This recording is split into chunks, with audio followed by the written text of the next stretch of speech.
विनी मेरे पास है। Lathi versus laptop ఈ పాటికి మీకు అర్థమైపోయి ఉంటుంది. జియో హాట్‌స్టార్‌లో 1 వీక్‌గా స్ట్రీమ్ అవుతున్న 'Pritam and Pedro' web series గురించి రివ్యూ చేయడానికి వచ్చేసానండి. First of all sorry for the late review. చూసిన తర్వాత రివ్యూ ఇవ్వాలి అని చెప్పి చూడటానికి కొంచెం లేట్ అయింది. టెక్నాలజీ అంటే అసలు ఏ మాత్రం కూడా నాలెడ్జ్ లేని ఒక క్రైమ్ బ్రాంచ్‌కి సంబంధించిన పోలీస్ ఆఫీసర్ సడెన్‌గా ఒక పనిష్మెంట్ ట్రాన్స్‌ఫర్ కింద సైబర్ బ్రాంచ్‌కి హెడ్ అయితే ఎలా ఉంటుంది? హలో గైస్, ఎలా ఉన్నారు అందరూ? Welcome back to our channel. నేను మీ మీనాక్షి కౌండిన్య. ఈ మధ్య కాలంలో ఫ్యామిలీతో గ్యాదర్ అయ్యి హాల్లో కూర్చొని హ్యాపీగా సౌండ్ పెంచుకొని ఎంజాయ్ చేస్తూ మూవీ చూద్దామంటే చాలా ఫియర్ అయితే ఉంటుంది. ఎందుకంటే ఫౌల్ లాంగ్వేజ్, వైలెన్స్, అడల్ట్ కంటెంట్తో భయపడుతూ ఉంటారు. సో ఆల్రెడీ మీరు 'Pritam and Pedro' web series చూసినట్లయితే మీకు ఎలా అనిపించిందో కమెంట్ చేయండి. ఈ వెబ్ సిరీస్లో ఎలాంటి వైలెన్స్ కానీ, ఫౌల్ లాంగ్వేజ్ కానీ, అడల్ట్ కంటెంట్ కానీ లేదు. ఈ సిరీస్లో టోటల్గా 6 ఎపిసోడ్స్ అయితే ఉన్నాయి. ఒక్కో ఎపిసోడ్ ఆల్మోస్ట్ 30 మినిట్స్ అయితే ఉంది.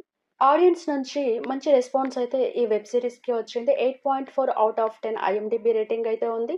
నిజంగానే ఈ సిరీస్లో అంత సీన్ ఉందా అని చెప్పి నేను ఒక లుక్ వేస్తే ఇట్స్ డిజర్వ్ ఇట్. ఈ సిరీస్లో అర్షద్ వార్సీ, వీర్ హిరానీ, విక్రాంత్ మసే మెయిన్ లీడ్స్గా అయితే యాక్ట్ చేశారు. సంజయ్ దత్, ఓమన్ ఇరానీ గెస్ట్ రోల్ అయితే చేశారు. ये अपने स्कूल में क्या सिखाया था? ए के बाद बी आता है, बी के बाद सी, सी के बाद डी है क्या नहीं? तो फिर ये साले ये कीबोर्ड क्यों से क्यों चालू होता? ప్లాట్ ఏంటంటే, గోవా పోలీస్ స్టేషన్లో ప్రీతమ్ తన తాతయ్యకు ఎంతో ఇష్టమైన తన నాన్నమ్మ వాయిస్తో రికార్డ్ అయిన ఒక పాత టేప్ రికార్డర్ అయితే పోయిందని కంప్లైంట్ ఇవ్వడానికి పోలీస్ స్టేషన్కి వస్తాడు. అక్కడ చిన్న గొడవ జరిగి జైల్లో ప్రీతమ్ని పడేస్తారు. అదే సమయంలో పోలీస్ స్టేషన్ దగ్గరలో ఒక ఏటీఎంలో ఒక పెద్ద దొంగతనం అయితే జరుగుతుంది. కేసు గురించి పోలీసులు తలలు పట్టుకుంటారు. చాలా టెన్షన్ పడుతూ అయితే ఉంటారు. జైల్లో ఉన్న ప్రీతమ్ ఒక జీనియస్ హ్యాకర్. ప్రీతమ్ తన టెక్నాలజీ నాలెడ్జ్తో ఓన్లీ 10 మినిట్స్లోనే దొంగలను కనిపెట్టి పోలీసులకైతే హెల్ప్ చేస్తాడు.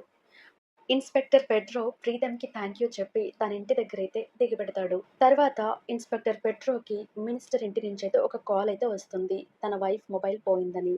ఇన్స్పెక్టర్ పెడ్రో వెంటనే ఆ మొబైల్ ఫోన్ తీసింది వాళ్ళ 8 ఏళ్ల అబ్బాయి అని మినిస్టర్కి అయితే చెప్తాడు. కానీ మినిస్టర్ అది వినడానికి ఏమాత్రం ఒప్పుకోడు. మీ పోలీసులు ఎప్పుడూ ఇంతే, ఎవరినో ఒకరిని బకరా చేస్తూ ఉంటారు, మీరు సరిగ్గా డ్యూటీ చేయాలి అని చెప్పి మినిస్టర్ ఆఫీసర్ పెడ్రో మాటలు ఏమాత్రం వినిపించుకోకుండా పనిష్మెంట్ ట్రాన్స్ఫర్ కింద సైబర్ బ్రాంచ్కి అయితే ట్రాన్స్ఫర్ చేస్తాడు.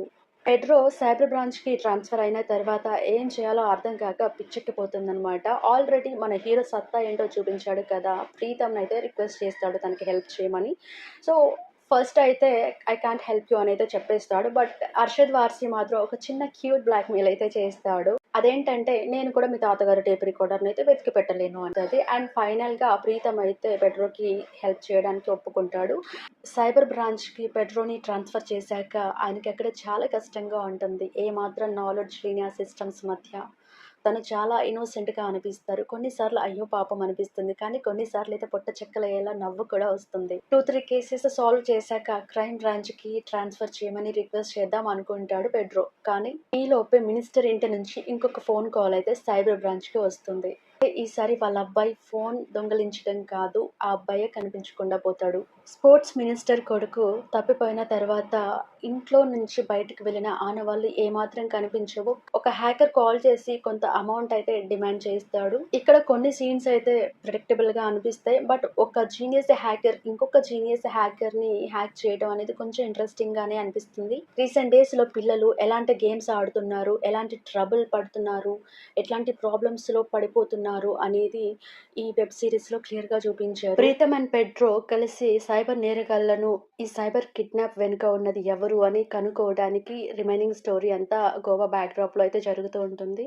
23.7 लाख जमा हो गया है, 12 सूटकेसेस भर चुके हैं, कॉइन्स थोड़ा ज्यादा है। ఇక్కడ ఒక 2-3 స్పాయిలర్స్ అయితే ఉంటాయి. విక్రాంత్ మసేకి, వీర్ హిరానీకి పాస్ట్ లో ఏం జరిగింది, ఓమన్ ఇరానీ క్యారెక్టర్ అసలు ఏంటి, సంజయ్ దత్ గారు గెస్ట్ రోల్ గా ఏం చేశారు, ఆ అబ్బాయి అసలు ఇంట్లో నుంచి బయటకు వెళ్ళాడా లేదా ఇంట్లోనే ఉన్నాడా, వాడిని ఎలా కనుక్కున్నారు అనేది ఇంకొక request guys, I'm just beginner, so please subscribe my channel.